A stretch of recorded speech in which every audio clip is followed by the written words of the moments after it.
Alright, so another big steering upgrade. So we've got a PSC, whole new steering. So we got a new pump and pulley. It's got a new reservoir that's baffled. And then we got some coolers with some new fluid. The big upgrade obviously being the pump and pulley. And yeah, here's a mounting bracket for the new reservoir. Should be fun.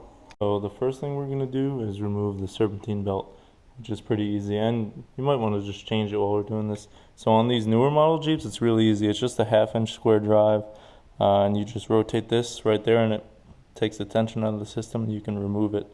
So I'm just going to plug my breaker bar in and like raise it up, and then this should come right off. If you want to detach the pulley from the pump itself, you're going to need a special pulley puller, which I don't actually have. But we can just remove it all at once, which is what we want to do, what I want to do in this case, by getting these bolts, and there's a third one below, by reaching through these holes, and you can just detach the whole thing.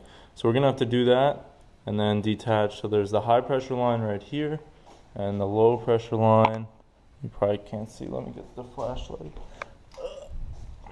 Okay, low pressure line in the back right there. So really before you do this, you should probably drain this. So you probably want to open it up, try and get out as much as you can of the fluid first, and then detach it, because otherwise we're just going to have a lot of drip. But yeah, I'm going to try and detach the whole thing first. Or 1/2-inch bolts. Rather than pumping it out, I'm going to do a lazy way and just put a plastic bag under here and pull this hose off and try and catch it all that way. I'm probably going to spill more, but it'll be a little easier. So I'm going to put a catch pan on the floor and then get a plastic bag to put under the whole reservoir. Access to these bolts is super hard, so we're going to have to take off this plastic shroud here with the Jeep logo, or whatever, Jeep. So these are 3/8 bolts. So if you have a stock bumper, there will be 2 of them on each side, but for me it's just the 1 on each side, and then we're probably going to need a crow's foot to still get access back in there. It's going to be difficult. Access is still pretty difficult, especially with this winch in the way. I think what I'm going to need is a crow's foot and a universal socket adapter, and I believe they are 18 millimeters because my 3/4 is sliding just a bit. So I'm going to have to actually go to the store and buy those just to get these 2 off right here. It's a pain, but whatever. Yeah. And with this removed and the crow's foot, I still pretty much couldn't get to this. So my next goal is to drop the whole steering box. There are 3 bolts here. They're 5/8. I'm going to drop that and see if I can get to it. I finally got out these lines. So this is the high pressure one. The low pressure one's right here.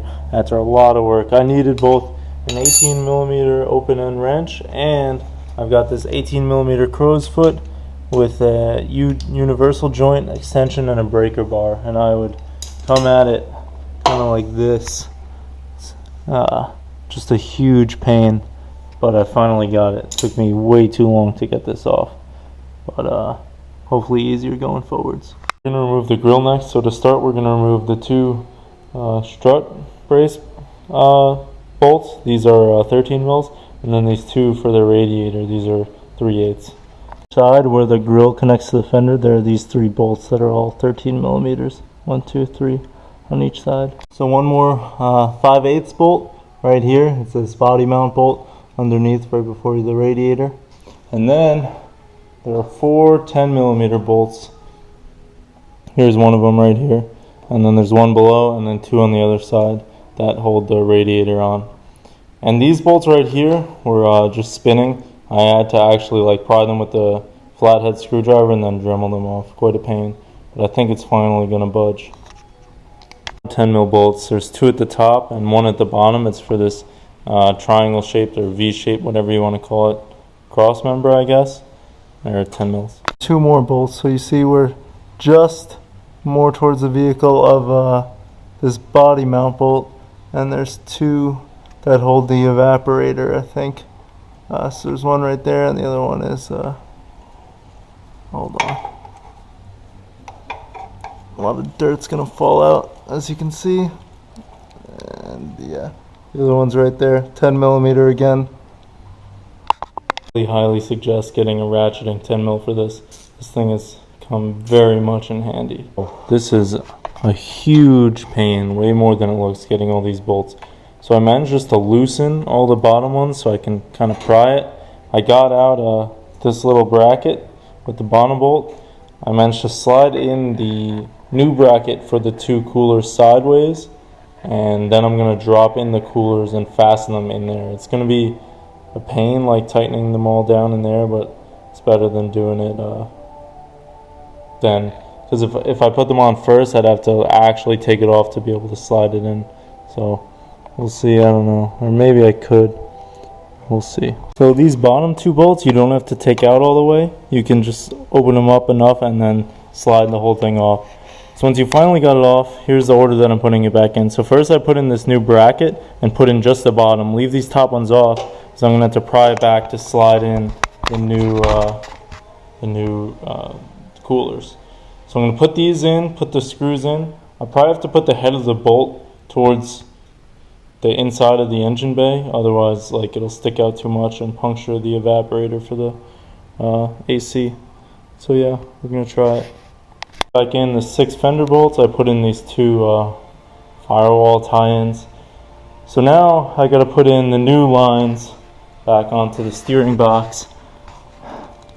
So I still have the steering box dropped. I'm gonna put new lines in, and so the cooler will get hooked up to the low pressure side. So I'll take the low pressure side from the steering box to this bottom part of the cooler, then out the top part of the cooler all the way to, I'm going to put a reservoir in, and then from the reservoir back to the pump, and then there will also be a line from the high pressure side of the steering gear to the high pressure side of the pump. And then I'll just hook everything back up and we'll be just about done. This Poison Spider steering box skid plate. So all you have to do is remove, there are 3 bolts that currently hold the steering box in place, and then if you have the stock bumper, it wants you to put in a 4th bolt and drill it in, and it comes with the washers, nut, and bolt for it, but I don't have a stock bumper here, so I just removed the 3 original bolts, 1, 2, 3, and here they are. They're pretty big, and then I'm just going to put them back in. These bolts are 5/8. It's pretty easy. I've got the 2 coolers in. I'm not doing the hoses yet. I'm going to do that after. First I'm going to reassemble this whole thing. It's going to be a pain again, but yeah, so I just got the coolers in, tightened up the 3 brackets. It replaces this old triangle bracket that we had. I'm going to put the evap back on, and then the radiator. I'm trying to get hose onto the fittings that are on the cooler. So I think the best way to do this is probably to remove this headlight and then push past this rubber flap here. So there's 7 total T15 torque screws, 3 on the outer bezel, 4 on the inner. So I removed those, popped out the headlight. I'm going to try and run the lines to this. The one that comes right off the steering box, I ran up back here and used an adapter that came with the kit and added their extra hose. So I'm going to run this to the top fitting and then cut another length of this and run it from the bottom all the way back to where I'm going to mount the reservoir and just push past this rubber flap.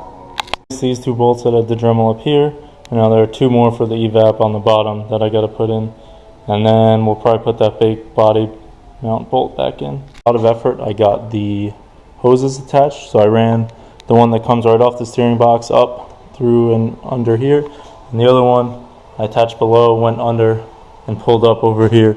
You're going to cut them to length as you see fit. So now we need to mount this, which is going to hold the reservoir. So you take off, there's a nut here and one on the other side. They're 2 13 mils. They actually came off pretty easy. And then we're just going to put this back over it.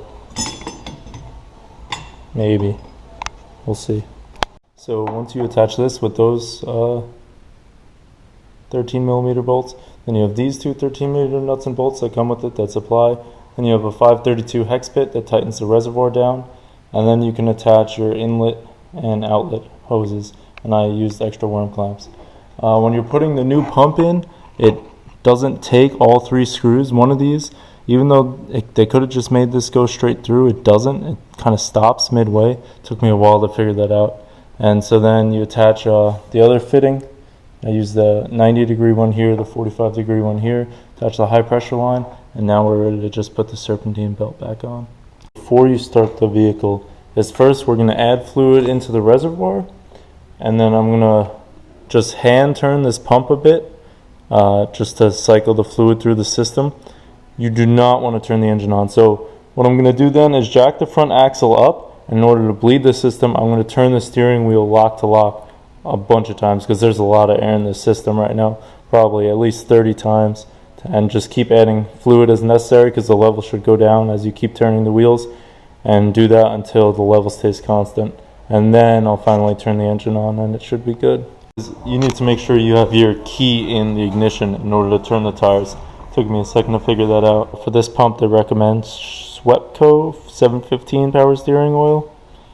Screw the top on, and this little breather hose screws on. It's a 7/16, and we'll just route this around here and zip tie it down.